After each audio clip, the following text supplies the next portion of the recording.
presence.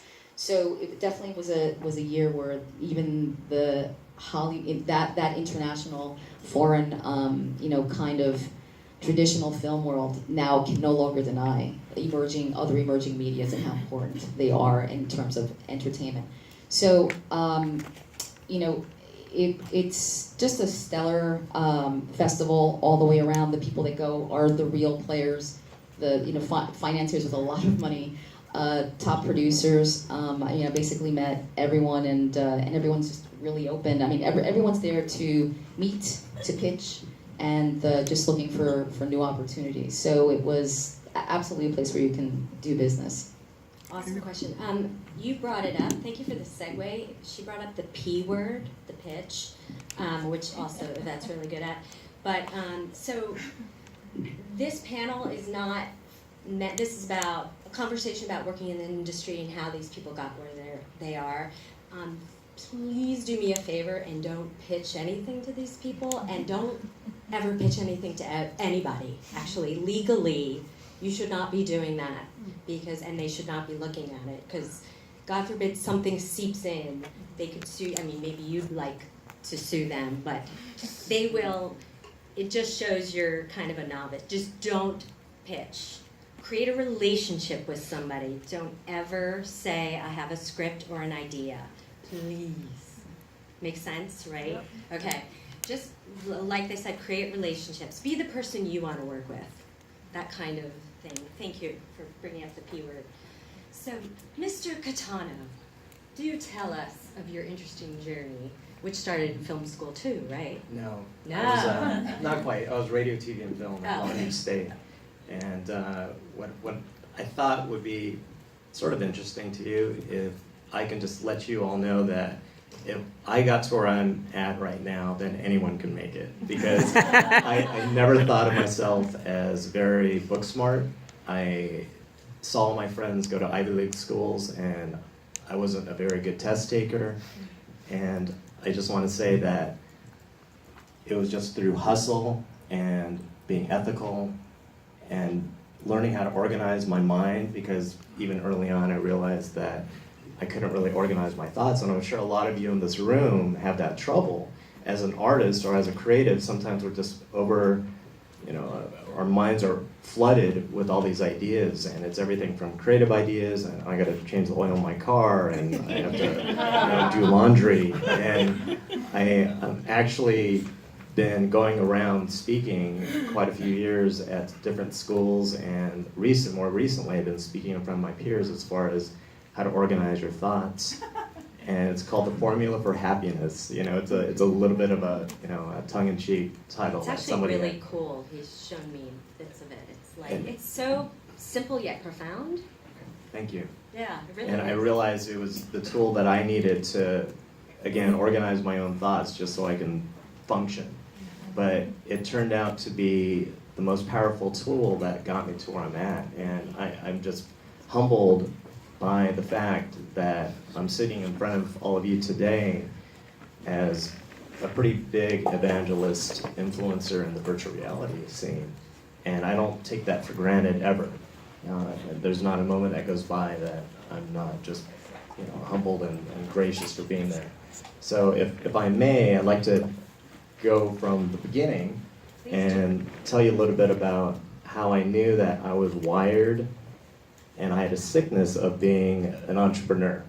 And I didn't realize I was an entrepreneur back then, but I was 14, and I remember coming back from a wedding with my parents. I'm sitting in the back seat, and I hated the DJ, as a lot of us tend to do. And I'm sitting there in the back seat, and I go, I could have done better. I can do this. Right? I could do this. And my parents looked back, they said, do what? I said, oh, that DJ was bad. That DJ sucked. And they said, so what? What are you thinking? I said, I could do it better. I think I could be a DJ. And rather than saying to me, oh, what a silly idea, that's just crazy idea, you're not going to do that, you're crazy, they said, how would you do it? And that changed my life. And to this day, I love thinking back at that moment, because they have always been supportive with me, being the only artist in the family, and seeing all my friends getting into, again, Ivy League schools and getting into science. And my dad was an engineer, my mom was a physical therapist. I must have been left on the doorstep, because here I was, this crazy audio guy. I would just listen to audio and I can see it, and I couldn't explain it to people. Everyone thought I was nuts. And I ended up being a pretty successful DJ here in LA. Born and raised here in LA, and I did pretty big promotions, and it was just a great hobby. What's your DJ name? I'm not gonna. My friend Lima in the audience has been pushing me for a long time. We'll go out for drinks one day. Yeah. At the time, I didn't have any money. My parents gave me a little bit of money just to get started, and I would just buy records with whatever little money that I got from allowance. And I figured out how to beat mix. And a funny story, I was sitting in the toilet, and my friend, one of my friends were, I know, sharing too much already, right? My friend's sitting in the next room playing records, and I was thinking to myself, I don't remember us owning that record. And I went outside, I said, wait, where's the so-and-so record? I didn't know we owned that. And he goes, oh no, I was playing this one. And I went, go home, get your turntable, we're gonna put both records side to side. That's what the pitch control is for. We adjust the pitch, and things like that just came pretty easily to me. And I realized that that was just the precursor of everything that I think I'm able to figure out, or that I have been able to figure out in navigating this industry. So I was a DJ, didn't know what I was gonna do with school or with my career, and my mom and dad said to me, they go, what about film? What about television? And I said, I think audio is really my strength. And that's when I applied to Cal State Long Beach, because they had a really good audio program at the time, and it was pretty much the only school I can get into at the time. I wasn't going to get into a UC with my grades at the time, but I got in, and right away I found out that I wasn't a great test taker. So I didn't do well in school. I was on probation multiple times. But then this entrepreneurial side kicked in, and I started looking around at what was on campus. And the one thing I have to say that Long Beach really did for me was have opportunities like having its own radio station. They had KLON, which is now KJazz, but they had a commercial radio station on campus.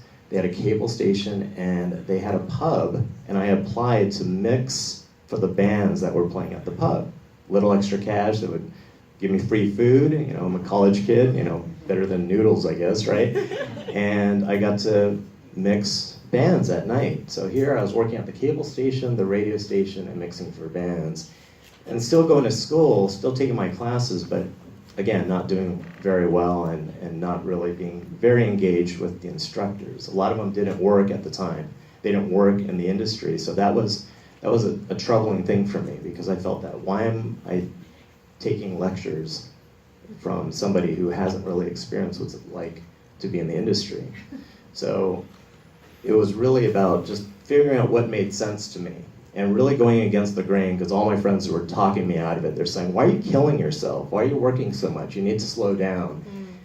But I realized this was probably my one opportunity to have a little bit of leverage before I got out into the real world. I didn't think that my grade, my GPA, or even having a certificate was going to be enough for me.